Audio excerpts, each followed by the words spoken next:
Welcome to the Quickie Podcast, the daily interview show where we talk to graphic designers about their journey to the creative field. And we do it in 30 minutes or less. So, are you ready for a Quickie?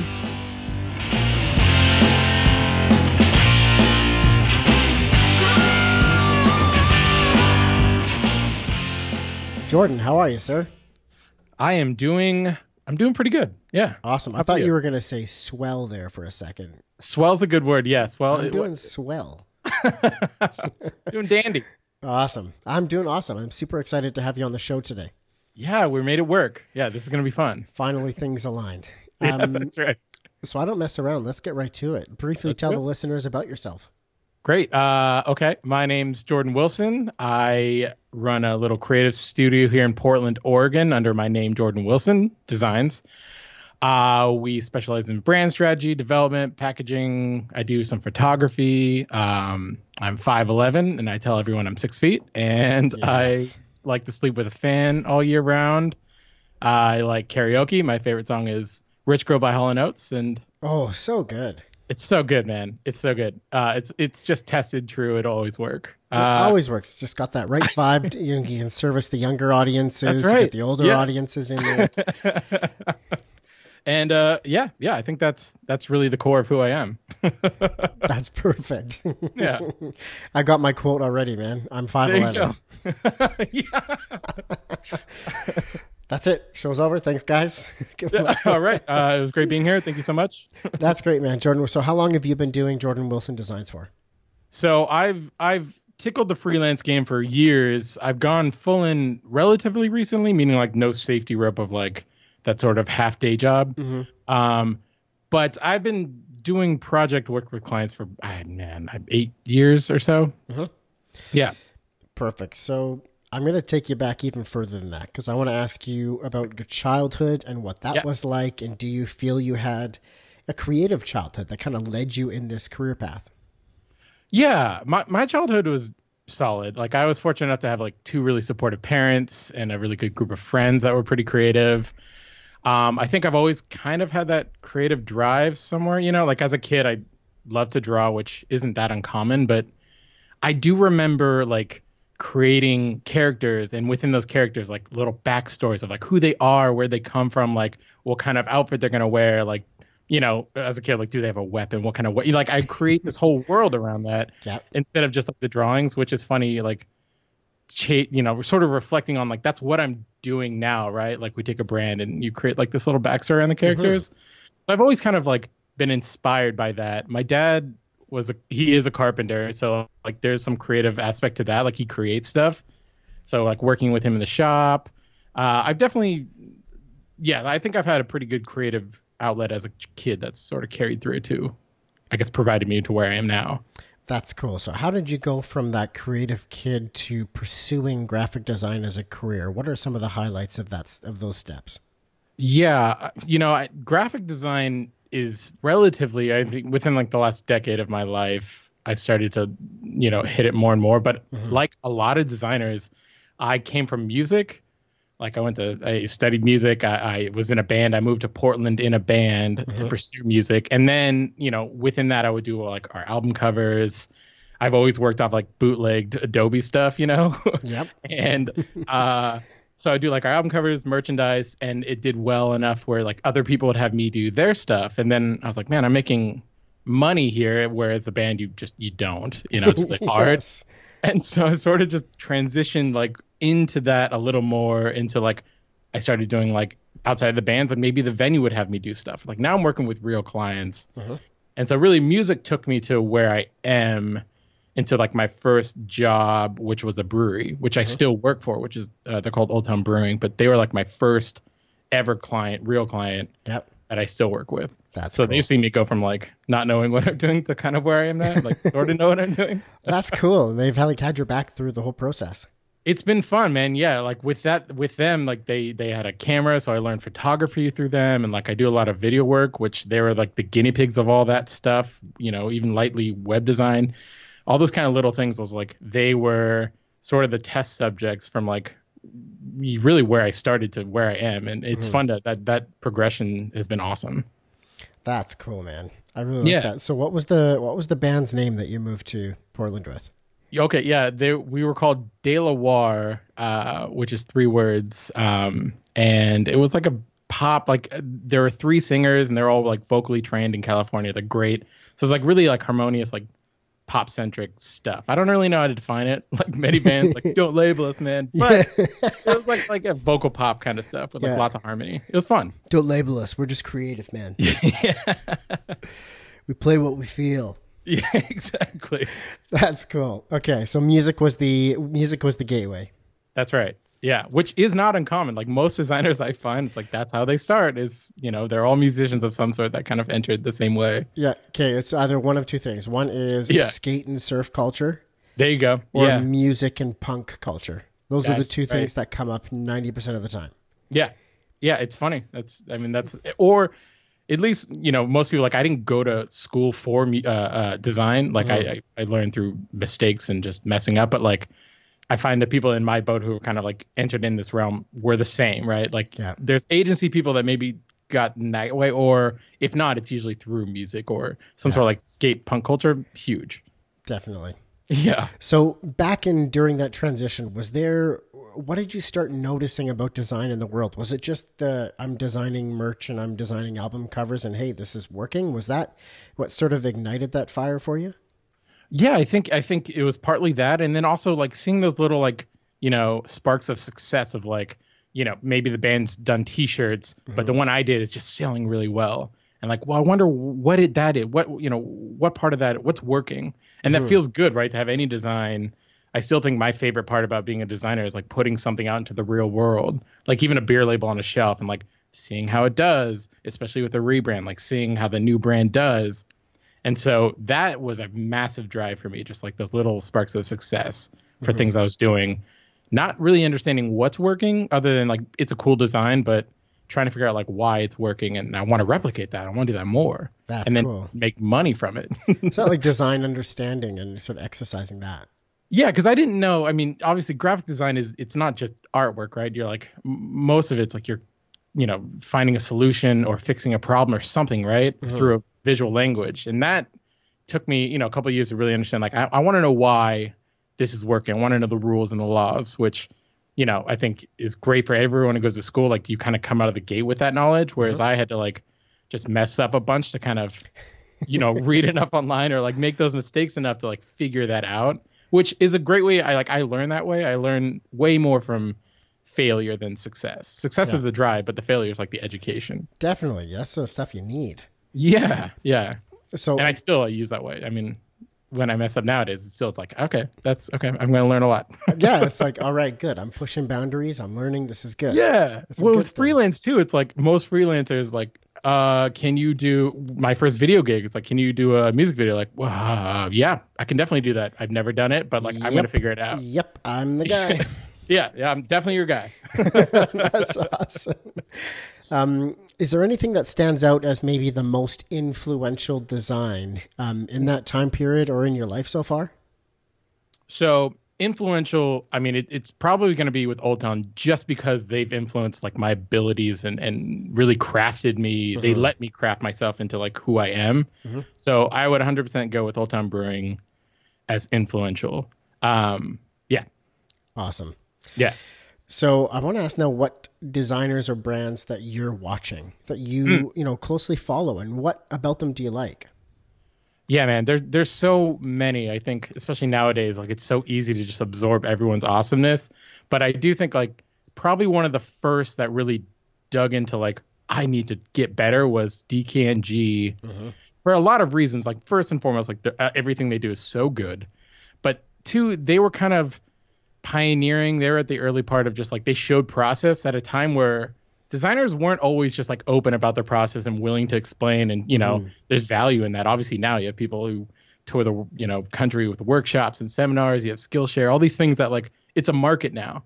But I'd say 5 years ago, it really wasn't the case. People kind of like, kept things close to the chest. Whereas DKNG, they're putting out like literal like video screen captures of like their process of them getting through the mud. They were like doing early classes and stuff like that. So they've always been a big influence in just like not only do I want work to be as successful as them, but I like how they, handle the community. I like how they're part of the community. They've built a lot of community. They're sharing the nitty gritty, and we're almost the first ones to do so. That's the thing. It's like, which is now everyone does it because it's actually, it garners engagement, which is great with a social media driven market. But like back even 5 years ago, really wasn't the case. Designers were not that open. It's like, what font is that? Like, I'll never tell. Yeah. It's a good one. Yeah. Yeah. How do you do that texture? Like, secret. Top secret. Yep. Yeah. Put it behind a paywall. Yeah, that's right. Awesome. So since we're talking about process, I want to ask you about yours. You might not think it's special or unique or makes any difference at all, but I just want to hear a little bit about it from you and what might make it yours, your individual process. Sure. I think it's probably not uncommon to say it. Like, it changes and evolves within really every project. Like I adapt certain things every time I like reshape my process, but recently I've been trying to shape it more towards I want to design with a purpose. And so projects were like, I'd like a logo. Okay. That's, I just learned a lot in the industry where it's the most important bit is just purpose is everything. Like it gives you the brand guidance, it gives your brand the voice. It allows clients like tell their truth and create the culture around the idea. So logo isn't a purpose and it's not a brand. I want to take an idea and then create a whole thing around that, a whole strategy around that. Yep. And so I'm trying to figure out my process is like, how do I find the right clients that one value that and two, are willing, valued enough to like pay for that as a service. Like I don't just want to do like thin, shallow logos. They're fun. I get it. I can make something look good, but if there's no reason behind everything, I just think it does disservice to, the brand itself and then the consumer. And so my process is trying to find those clients who value creating that. You know what? That's interesting you say that because earlier on you had said that even when you were younger, you were always inspired by the story and understanding the story, the why. Yeah. Well, those are the parameters. Like I say this enough where it's like, I think outside the box within a box. So like, I like those parameters. Like, let's figure out your story and why, because I'm going to take that and that's going to define what I create versus if I don't do that. And I was guilty of this early on. Like I just would create things that are like, were trending then. And those logos would fall flat in 2 years because it changes so fast, right? You get those like shallow logos where like, it looks great right now, but it's not based on anything and it's not based on the brand and who you are. And so therefore it's not going to work in a couple of years. It's going to look played out. Right. And then you have a whole slew of problems. And so, and I'm much more interested in like, again, I want to know who they are as a company, right? I want to know one, how they're making the world a better place or two, what problem are you fixing? Because if you can't answer that, I just think all the best brands in the world can answer those two questions. And so I'm trying to pull that out. So most of my process now is like, okay, you want a logo, but like, let's talk about your story and your brand pillars and your messaging and your voice. Have you defined this? And if they haven't, then my goal is to try to get them to take a step back and understand that value. So it's a lot of educational process and also just finding the right clients that immediately kind of have that understanding, which is a toss up. It's difficult, but I find like the most rewarding projects are, it's stuff I can handle within that. When it's an alignment of that. Yeah. Yeah. Got it. Yeah. So Jordan, I know we were talking before I started recording here about some of the challenges that you've experienced in, print and labels and things like that. Yeah. So the next couple of questions I have for you go down part of your career where you made some mistakes, you learned some lessons, and I want to pull the stories and lessons out of that. So what has been the most challenging time in your design career so far? Why was it challenging and how did you get through it? I think the most challenging, and it's still a challenge, is really within the freelance side. When I took that safety net of just like, okay, that's my day job and I'll be fine. It was cutting that and then understanding the business side of freelance, right? Like, and maybe it's not specific enough, but it's just, it comes down to like, it's not just design anymore. Like I email and conference call and invoicing, all these things that like, I didn't realize were going to be most of my career now. It's something I had to struggle with and actually learn to enjoy. Because if you don't, then maybe freelance isn't right for you. But like, or if you don't like talking to clients or selling, I mean, it's a lot of selling. I think design is mostly customer service, freelance design. So it was really figuring that that out and starting to like doing that more and more, to the point where like, okay, it doesn't feel like a crunch. It doesn't feel like it doesn't wear me down. So what are some of the things that you had to learn to love? Like accounting? Yeah, I mean, for me, it was onboarding for one, right? Like, so a client's like, we have an idea, especially when you get, a bit larger clients, like it's not just, you're not fortunate enough to just do things through email without saying an RFP or some sort of proposal. And so I like figuring out my process. I've developed templates where it's like, okay, if this is going to be a brand project, like I have a PDF that's like an onboarding PDF. Take them through A to Z. It's like very design oriented. We can, what are you looking for? Let's establish goals. Here's some work I've done in the past. Here's examples. It's developing that, which takes a ton of time, and there's no money. You're doing that stuff for yourself, so you're working for free. But seeing the results change pretty dramatically with those kind of templates and those processes really inspired, and it's something I'm actually really liking. I like the business side of things. It's sort of come around to that side of design. So you started to like dislike them because they're almost like the least sexy part of the job. Yeah, I mean, definitely. But you can make them like, you can make them sexy. I guess the sexiness is like how effective they can be, right? Because if I do that, if I put together a proposal just in an email with a lot of words, I will say, like, most people probably aren't going to read that. Yes. And so if I can put this together in like, a 10 to 15 slides that takes them, linearly through A to Z and get them inspired, like, well, then my chances of landing that job are way higher. And I'm competing against, a good indication is like agencies do that. They have a whole team but their process of like onboarding and just, sending, concepts out and then just contracting, like all that stuff is so streamlined and it looks good. You're getting that like top shelf experience a lot of time with agencies, though you're paying for that overhead too. But like, I want to mimic that enough because I know that's who I'm competing against, at least now in my career, a little bit more. And if I'm just going to send, a blank white canvas with black text only, odds are I might not land that job. Yeah. So seeing it succeed is like, I like it. It makes me want to do it more. Yeah, exactly. Got it. Yeah. Jordan, I want you to take us to a story now about a specific design or project that you were a part of that did not go well or bring the desired result. I want to know what that felt like and what that was like. So take us to that story. Yeah, starting off, there were just a lot of these because I didn't really understand what I was doing. And I think young designers are just prone to like getting taken advantage a little bit of like scope creep, or, you just don't have that confidence in standing up. But yeah, man, a bunch of my first projects, it was all kind of the same pattern of I didn't do any due diligence of like figuring out who they were and their brand stories. And so the designs were shooting in the dark, right? And there's a couple of them where just like, it went on for just months and months of just like shots in the dark. No, you don't like this. Okay, well, we'll go back and try it again. And I wasn't confident enough to like, we've done 30 revisions and changing like slight variations of color to this point where it's like, it's out of control.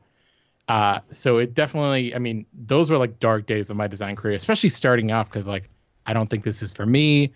This seems like if this is the way the process lives, like I can't handle this. It brings a whole lot of self-doubt and a lot of and by the end you have this like terribly Frankenstein design that is just not something you're proud of, and it's not as good, and that's what they want, because it got to the point where like, yes, clients, sure, they have the final say, but they don't know best a lot of the time. And young designers, I just feel like, at least for me, without that experience, I didn't have the confidence to like kind of guide them or educate them, because I didn't, I felt like I had that like imposter syndrome. Like, I don't know if I should be doing this. I don't really know enough.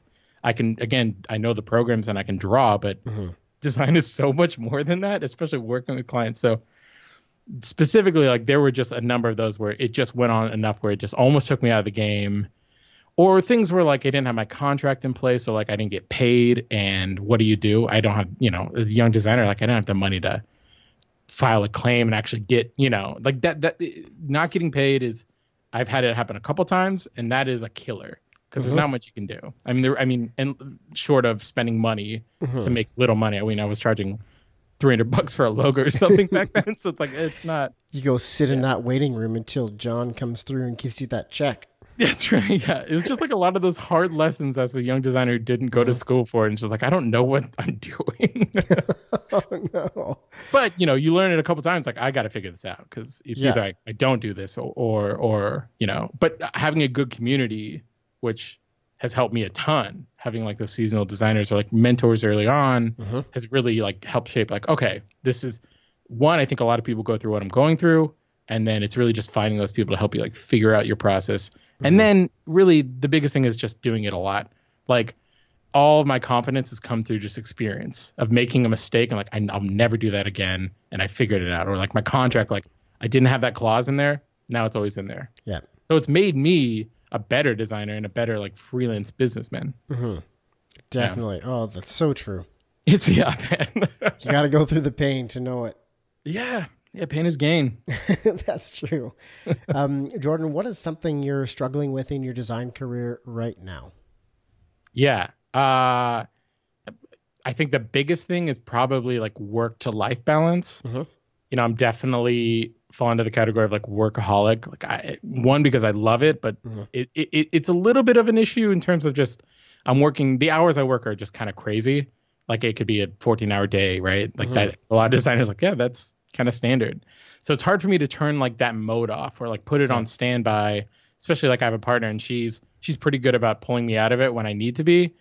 But I'm, for a long time, I'm getting better now, but I was bad at like saying no to projects or letting scope creep happen, whatever that is. So it's really just like I need to retain normal hours. This is when I'm in and out. And if not, I'll get back to them tomorrow. Right. And then being present just in life outside of like design and brand strategy and like that mentality can be, if you're in it too long, it's just exhausting.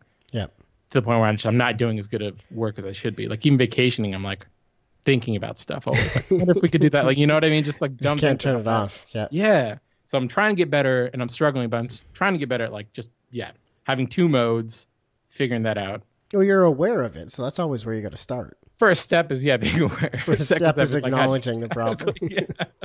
You've accomplished step one of the program. Yeah, well, freelance is tough. And most freelancers I talk to, it's the same. It's a pretty common symptom. It's just like, you don't know when the next job's going to happen necessarily. And like, you're just running your own business comes with a lot of those like late night, not sleeping. Like, unless you have larger sort of locked in contracts where there's guaranteed X amount of dollars coming for the next X amount of months, you're almost living in a bit of that fear mentality. Yeah, well, so retainers are everything. And what really bridged me into like trying to go again that agency like top shelf service was like, I want to work with these guys a lot. So if they're a new brewery, for example, which a lot of my retainer clients now are just like breweries, I know there's going to be a ton of work and it's going to be ongoing. Like I want to make this experience like the best as I possibly can and put myself as like the most expert position I can in this scenario. So they're going to keep coming back to me. Cause then like now I have enough retainers where I can pick and choose projects more. Whereas, I mean, for a couple of years as freelance, like I just took anything and everything cause I knew I had bills coming and I didn't know I couldn't, plan my monthly budgets or anything like that. So the biggest thing is retaining clients as a freelancer. And I think every freelancer, that's something that they have to land. Yeah. Or you live in that world of like uncertainty, which is a dark place. Definitely. At least for me. It was for like sure. A lot of stress. Yeah. All right. Okay. I want to turn this bus around now. I want to hear about a project that you've been a part of that you're the most proud of. The one that just makes your heart sing, or maybe the biggest design feather in your cap. Yeah. Okay. I'm currently going through it, but we just wrapped up a brand project for a brewery out in Washington that's not too far from me. They're called 5440 Brewing, and they did like a full brand rehaul. And right now there's a lot of pride because one, it's new, but two, it's just like they went through the process with me from start to finish. Like they didn't know who they were, they didn't have their message necessarily, but he had purpose as a brewer. So like meeting him, figuring out like, well, why do you, right now in beer, like the favorite things are just like candy, sours, like chocolate stouts, all these craziness, right? But he's like a really traditional old school brewer, but he was fearful of like leaning into that. So they were doing those kind of beers, but it felt disingenuous. Anyway, we sat down like, let's lean into who you are. And like, he was really acceptive, and they're really acceptive of the process. Like, all right, you don't do these beers. Why? Right? Like, well, because this is, what we believe in. We have our, our purpose and our own faith in the beer. And so we're just bringing that out into the brand and scaling this idea of like, beer's gotten too serious. You know, the slogan is like, we're going to put the easy back in easy drinking. And so we built this whole idea around this. And that comes to like the aesthetic, the voice, you know, the mission and the vision. Like and it all was cohesive and sensical. So now everything we get to do, like from posters to labels to website development, like it has parameters and it's all sensical. So like you see the brand and you can immediately understand who they are and why they are, which is great. It's super hard, I think, to find a client willing to like actually expose themselves enough to like, you're going to turn some people off with this, but you can't, at least with brands, like you have to find your true fans. If everyone loves you, then no one likes you. You know what I mean? Like it's just water. So far that's been like one of my favorite projects I'm working on, and everything we're doing, it just feels right. So that's cool. Yeah. I'd say that would be the one right now. Dude, nicely done. Yeah. So what is one design product, tool, website, or community that you just can't live without? I mean, it's so easy to be like Adobe Creative, Adobe Cloud. Creative Suite. Yeah. But I would say podcasts for me are like huge. Nice. Super productive where there's like distraction going on. Sometimes for me, especially coming from the music side, like music is too distracting. I just find myself like, I got to pick up my guitar and play something now. You know what it is? Like I get too inspired by that side of things where having a distraction, just like people going about with their own conversation, is really helpful for me. Yeah. So podcasts are big. And then I recently, within the last year, like got an iPad, and it's changed my process entirely from like, I used to just kind of go right into Illustrator, but I found it was just like, if I can go pencil to paper or, Apple Pencil to iPad, it opened up my world a lot more in terms of just exploration with design. So that was a big one for me. It really reshaped like how I'm tackling projects. That iPad Pro is dynamite. Dude, it really is. Like, and I think for me, it was just getting over the fear of everything has to be polished. And we're in this world in social media now where like you see everyone's process, quote unquote process shots, and it's like, that's you made it look like you put this grid on something that I'm sure you didn't use the grid, and you put it in a scene where like this is a finished logo that's meant to be processed. So it's discouraging, I think, for a lot of designers. Like my process is fucking ugly. Like it's not good. And no one sees it, but getting out of that, and the iPad really helped me. Like I'm just sketching for myself to figure out hierarchy and balance and just blobs on blobs where blobs aren't. You know what I mean? It's not pretty, but that it gets the process done, because I think in Illustrator I go too refined too quickly. Yes. Where it's like everything's perfect, and then I get really discouraged if like maybe there's a concept the client doesn't like, because I show a way too refined for like that first idea sketch. And if they don't like it, then it's like, man, I spent a long time making this perfect. Everything's centered. You know what I mean? So I find sketching is huge. It really brought a lot of life back into me as a designer. Oh, a lot of life back into it. Well said. Yeah. Jordan, it's the time of the show for the Ask It Forward question. Oh. I got a question for you from my previous guest, and you have an opportunity to ask a question of my next guest. I'm not going to tell you who they are, but you can ask them anything. Okay. Mystery. I like it. And I mean anything.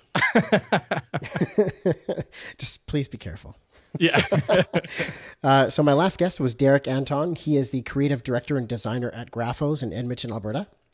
And he wanted to ask you, what is your dream project and why? If your dream project would just land in your lap, pay the price that you want them to pay, why? What is it and why?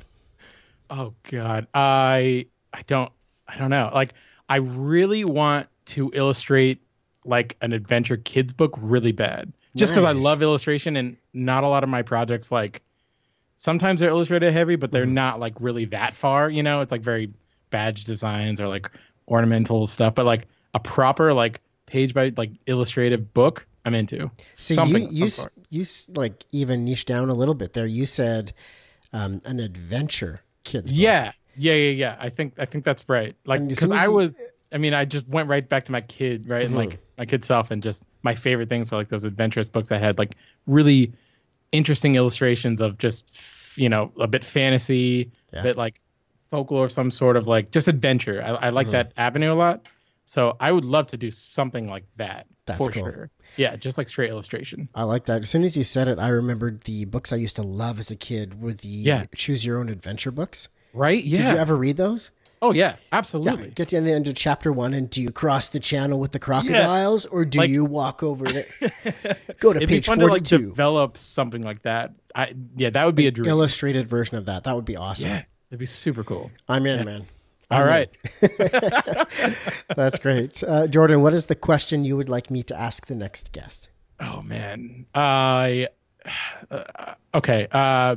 What's your go-to karaoke song? Oh, this is awesome. Just bring it back. This is awesome. Okay, I'm going to tell you mine. Yes. I think, and I'm feeling a little on the spot. That's okay. But I think it's going to be something by Creed. Oh. Do you remember Creed? I do remember Creed, yeah. Maybe Higher. That was one of their big hits.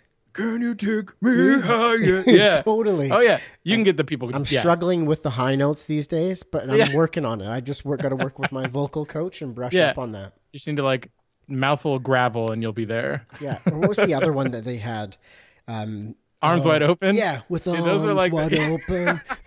That's the other one. Yeah. That's Nice. awesome. Jordan, this has been a riot, man. You've reached the end of the podcast.